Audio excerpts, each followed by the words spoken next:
تو آج جو دور جسے ہم گزر رہے ہیں اس میں شرک تو پایا جا رہا ہے، لیکن شرک سے زیادہ یعنی پوری دنیا کا اگر آپ مطالعہ کریں گے تو آپ پتہ چلے گا کہ شرک سے زیادہ اس وقت لوگ الحاد کی طرف بڑھ رہے ہیں۔ یعنی مذہب کے کھانے میں چاہے اس نے کسی نے کرسچن لکھا ہوا ہے، کسی نے یہودی لکھا ہوا ہے، کسی نے مسلم لکھا ہے، کسی نے ہندو لکھا ہے، لیکن عملی زندگیاں جو ہیں وہ اسی مذہب سے خالی ہیں۔ اوورآل اگر دیکھا جائے آپ کا میڈیا جو ہے، آپ کے جو سوشل چینل جو چل رہے ہیں، سوشل نیٹ ورک جتنے بھی ہیں، چاہے وہ ٹک ٹاک ہے، وہ فیس بک ہے، یا مختلف جتنے بھی آپ کو پتہ چلے گا کہ چاہے اپنے آپ کو مسلم کہلانے والا ہے، چاہے کسی غیر مسلم کسی مذہب کے ساتھ تعلق ہے، تو پتہ چلتا ہے کہ لوگ کسی قانون کے کسی اخلاقی دائرے کے پابند نظر نہیں آ رہے۔ کہ جب چرچ اور سائنس اپنے سامنے ہوئی، کیونکہ چرچ والوں نے کیا کیا تھا کہ وہ یونانی فلسفے جو تھے ان کو صحیح سمجھتے ہوئے اپنی تشریحات اور تفسیروں کے اندر شامل کر دیا تھا۔ اب جو بات تفسیر کی کتاب کے اندر آ جائے، مذہبی کتاب کے اندر آ جائے، لوگوں کے لیے مذہب بن جاتی ہے۔ وہ سمجھتا ہے لتحسبوہ من الکتاب وما ہوا من الکتاب، لوگ سمجھتے ہیں کہ شاید یہ بھی کتاب کا حصہ ہے، حالانکہ وہ کتاب کا حصہ نہیں ہوتا۔ لیکن اللہ کا شکر ہے، فضل ہے، اللہ کی کتاب محفوظ ہے، یعنی باقی اور کتابوں کے اندر جو کچھ بھی ہوا، لیکن اللہ کی کتاب محفوظ ہے۔ آج تک کوئی ایسا سائنسی نظریہ سامنے نہیں آ سکا جو اللہ کی کتاب کو رد کر سکے۔ اس کی تائید میں، اس کی وضاحت میں، اس کی شرف کی وضاحت میں تو آ سکتا ہے، آیا اب تک اسی طرح ہوا ہے، لیکن ایک قدم بھی آگے بڑھ کر اس نے یہ نہیں ثابت کر سکا کہ اللہ کی کتاب کے اندر کوئی غلطی ہے۔ اس ماحول اور معاشرے کی جو آلودگی ہے، اس سے بچنے کے لیے ہمیں اپنا رول ادا کرنا ہوگا، ورنہ سمجھ لیں کہ ہماری جو نسلیں جو ہیں وہ انہی کے حوالے ہو جائیں گی پھر۔ اور اس کے لیے طریقہ کار کیا ہے؟ دیکھیں، یہ آج کا یہ پروگرام، آج کا یہ سارا سیشن، اس کا مقصد بھی یہی ہے۔ پھر اس کے علاوہ آپ دیکھیں کہ یہ ساری چیزیں کس طرح آگے بڑھی ہیں۔ لوگوں نے میڈیا کا یوز کیا، یعنی اس میڈیا کو جس کو پچھلی ایک صدی سے ہمارے علماء نے حرام کرا دے کے رکھا ہوا تھا، اور وہ لوگ جو تھے مسلسل فلمیں، ڈرامے اور مختلف طریقہ سے اس کو استعمال کرتے ہوئے اپنے نظریات کو پروموٹ کر رہے تھے۔ اب جو پورے طریقے سے غالب آ گئے، اب ان کو ہوش آئی ہو ہم نے تو کتنا قیمتی موقع ضائع کر دیا۔ ایک بندہ اسلام کا منکر ہے، اللہ کا فرشتوں کا منکر ہے، ہم اس کے سامنے بار بار وہ ایتے سناتے جائیں کہ اموات غیر احیاء وما یشعرون ایان یبعثون انک لا تسمیع الموتى۔ او بھائی، وہ تو اللہ کو نہیں مانتا، اس نے مردے کو کیا ماننا؟ وہ تو فرشتوں کو نہیں مانتا، وہ کسی ولی اللہ کو کیا مانے گا؟ وہ تو رسولوں کو نہیں مان رہا، وہ کسی غوث قطب کو کیا مانے گا؟ وہ اس کا مطلب یہ ہے کہ ہم نے تو ایک آلے والا کھاتا جو رٹا ہوا ہے وہی پڑھ کے سنا رہے ہیں۔ سامنے والا دیکھیں گے سامنے والے کی ڈیمانڈ کیا ہے، اس کی ضرورت کیا ہے۔ یعنی ایک دکاندار کی حیثیت سے بھی اگر آپ سوچیں نا، ایک دکاندار بن کے بھی، تو دکاندار بھی یہ دیتا ہے کہ مارکیٹ کی ضرورت کیا ہے۔ ان الحمدللہ والصلاۃ والسلام علی رسول اللہ، اما بعد، اعوذ باللہ من الشیطان الرجیم، بسم اللہ الرحمن الرحیم۔ ابھی آپ بھائیوں کا زیادہ وقت لیے بغیر کہ ابھی آپ کے سامنے درس قرآن حدیث ہوا، اس میں الہاد اور تشکیک، یعنی اللہ کے وجود کے بارے میں شکوک و شبہات، وحی کے بارے میں شکوک و شبہات، نبوت کے بارے میں شکوک و شبہات، لا ادریت اور مکمل انکار تک کے سارے جو درجے لوگوں کے اندر پائے جاتے ہیں۔ اور دوسری طرف وہ لوگ جو الہامی کتابوں کو ماننے والے ہیں، اللہ کے دین کو ماننے والے ہیں، اللہ کے وجود کو ماننے والے ہیں، دونوں کے کردار کا، اخلاقیات کا موازنہ بھی آپ کے سامنے پیش کیا گیا کہ ایک نظریے کو ماننے والے کس انتہا پہ چلے جاتے ہیں اور دوسرے نظریے کے ماننے والے ان کی زندگیاں کس طرح گزرتی ہیں لوگوں کے سامنے۔ تو کیونکہ آج دور فتن ہے، ہر طرح کا فتنہ جو ہے وہ پورے عروج کے اوپر ہے۔ پیغمبروں کا جو دور تھا اس میں زیادہ شرک کا دور رہا، ملحد ٹائپ لوگ اس دور میں بھی تھے، الہاد کا شکار لوگ تھے، جس طرح کہ قرآن کی ابھی آیت شروع میں پڑھی گئی ہے، اور بھی متعدد آیات ہیں۔ وہ لوگ جو اٹھائے جانے کے منکر تھے، اللہ کے وجود کے منکر تھے، پورا قرآن جو ہے ان کو دعوت دینے کے لیے بھرا ہوا ہے۔ اور یعنی وہ لوگ، ان کی تعداد بہت تھوڑی تھی، زیادہ شرک کے اوپر گامزن لوگ تھے۔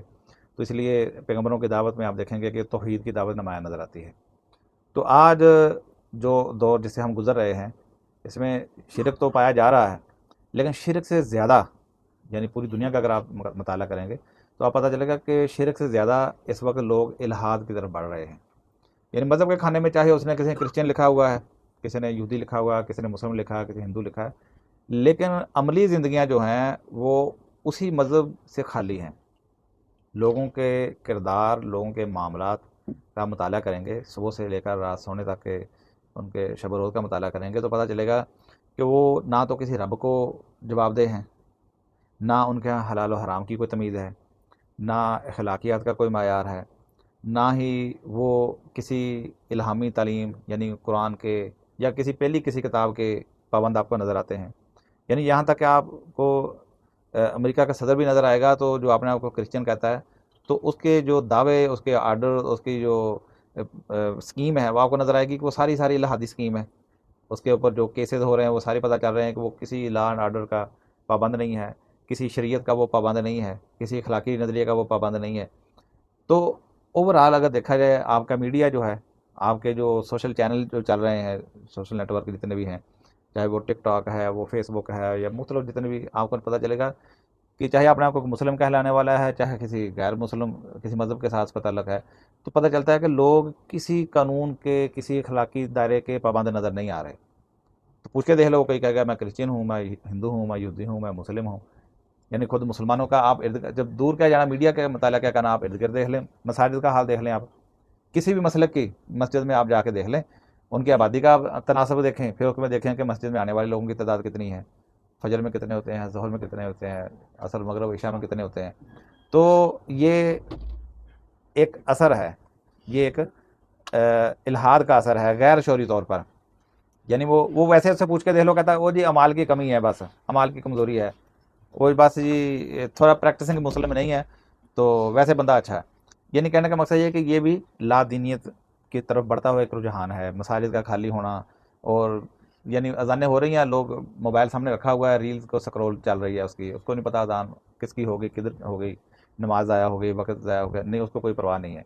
تو یہ ساری اس بات کی علامات ہیں کہ غیر شعوری طور پر ہمارا مسلم طبقہ، یعنی کسی بھی جماعت، کسی فرقے کا بھی ہو، اکثریت کا آپ یہی مطالعہ کریں گے، یہی نظر آئے گا.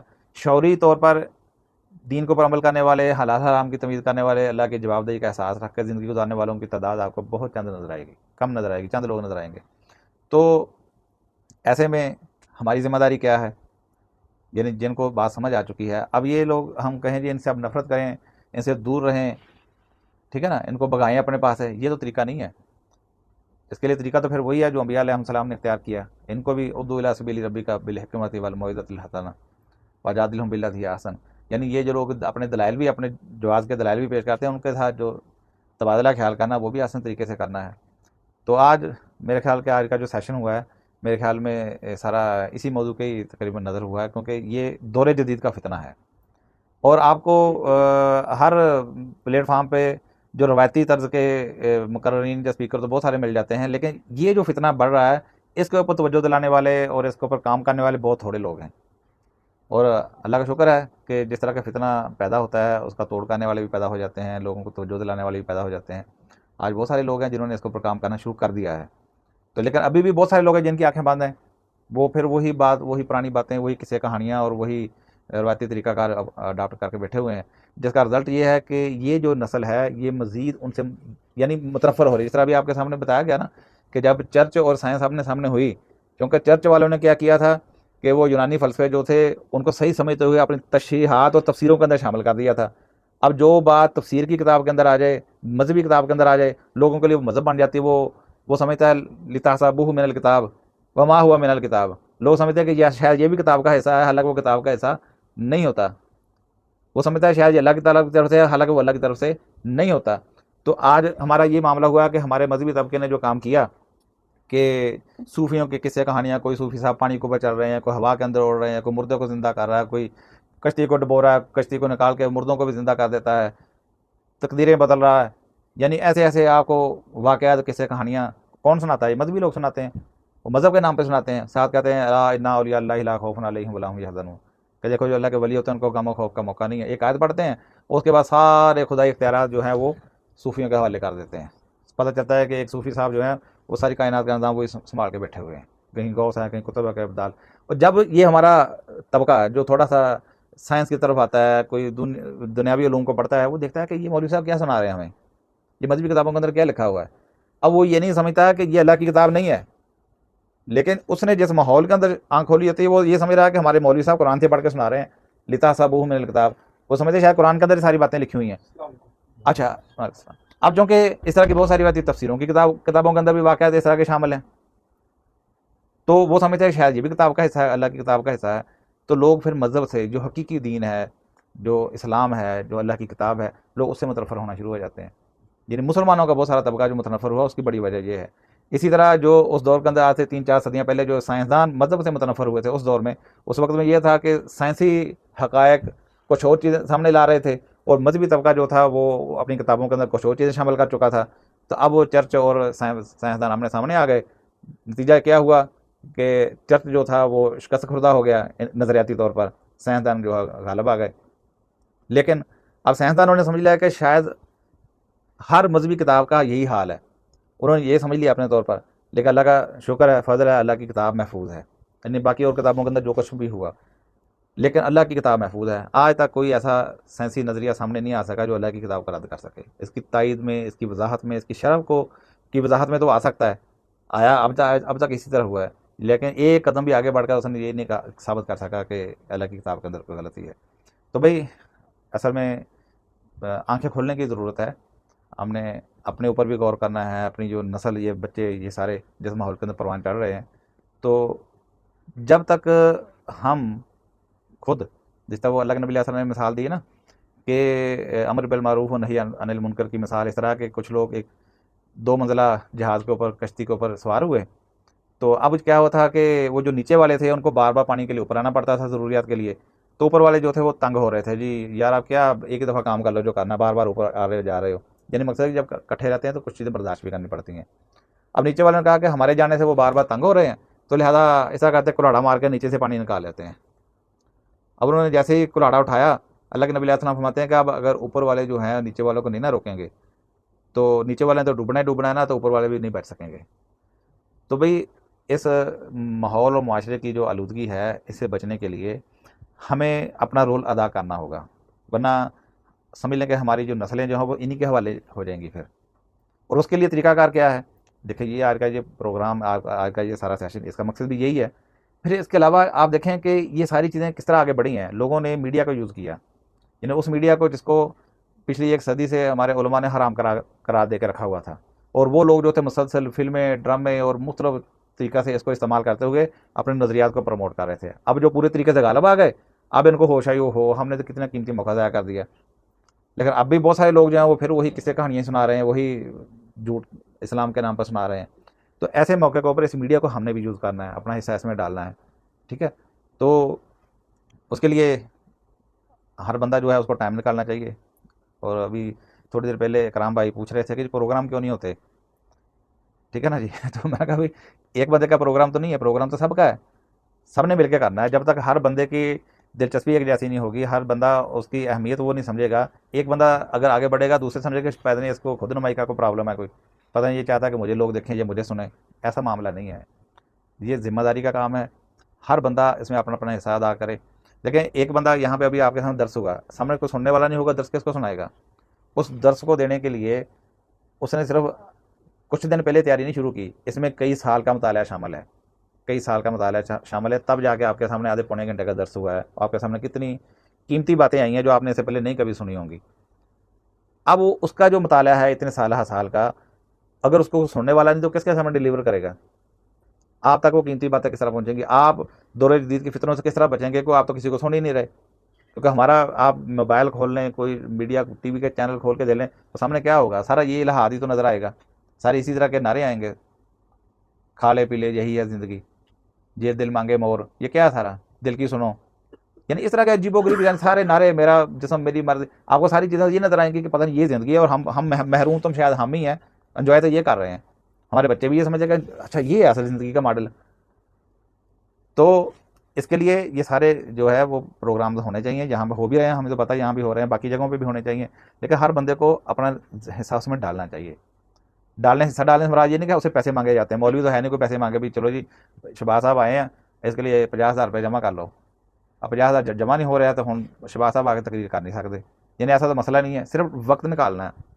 یعنی ہم یہاں سے سیکھیں گے تو پھر ہم کسی سے بات بھی کر سکیں گے دلائل کے ساتھ، جب ہمارے پاس دلائل نہیں نہ ہوتے ہم کمزور ہوتے ہیں، تو ہم اس وجہ سے بات کسی کا دعوتی کام نہیں کرتے کہ یار میں لاجواب ہو جانا، میرے پلے کچھ نہیں، بھی ہم نے تیاری ہی نہیں کی تو پلے کہاں سے آئے گا؟ آج بھی ہم جس چیز پہ بھی فخر کرتے ہیں، آگے بڑھتے ہیں، وہی ہے جس کے اوپر ہمارا اعتماد ہوتا ہے، جس کے اوپر ہم نے محنت کی ہوتی ہے، جس کو ہم نے اسٹڈی کیا ہوتا ہے۔ تو اسٹڈی سے مراد یہ ہے کہ پورے اسلام کو اسٹڈی کرنا ہے، چند ایک نظریات کو لے کر اسی کو کل کائنات سمجھ کے اسی کو بیان کرتے جانا۔ اب دیکھیں نا، اب ایک ملحد ہے، ایک بندہ اسلام کا ہی منکر ہے، اللہ کا فرشتوں کا ہی منکر ہے، ہم اس کے سامنے بار بار وہ ایتے سناتے جائیں، اموات غیر حیا وما یشعرون ایان یبعثون انک لا تسمیع الموتى۔ او بھائی وہ تو اللہ کو نہیں مانتا، اس نے مردے کو کیا ماننا ہے؟ وہ تو فرشتوں کو نہیں مانتا، وہ کسی ولی اللہ کو کیا مانے گا؟ وہ تو رسولوں کو نہیں مان رہا، وہ کسی غوث قطب کو کیا مانے گا؟ وہ اس کا مطلب یہ ہے کہ ہم نے تو ایک آلے والا کھاتا جو رٹا ہوا ہے وہی پڑھ کے سنا رہے ہیں، سامنے والا دیکھیں گے سامنے والے کی ڈیمانڈ کیا ہے، اس کی ضرورت کیا ہے۔ یعنی ایک دکاندار کی حیثیت سے بھی اگر آپ سوچیں نا، ایک دکاندار بن کے بھی، تو دکاندار بھی یہ دیکھتا ہے کہ مارکیٹ کی ضرورت کیا ہے، لوگوں کا مطالبہ کیا ہے، سیزن کس چیز کا ہے، وہی اسی حساب سے پروڈکٹ لا کے سیل کرتا ہے. بے موسمی پروڈکٹ وہ بھی دکاندار بھی اپنی دکان پہ نہیں رکھتا. تو یہ نظر دکاندار رکھتا ہے نا کہ مارکیٹ میں کس چیز کی ضرورت ہے. تو ایک دائی کی حیثیت سے، ایک مصلح کی حیثیت سے ہم نے دیکھنا کہ اس وقت ضرورت کس چیز کی ہے، کس بات کو کھولنے کی ضرورت ہے، کون سا کلمہ بلند کرنے کی ضرورت ہے. توحید کی جو شرک قائل ہے، جو شرک کے اوپر کاربند ہے، اس کا ہم توحید بیان کریں. اور جس کی زندگی اسلام سے خالی ہے، دین سے بیزار آپ کو بندہ نظر آ رہا ہے، اسلامی تعلیمات سے بیزار نظر آ رہا ہے، اہل علم سے بیزار نظر آ رہا ہے، اس کے سامنے وہ باتیں رکھیں.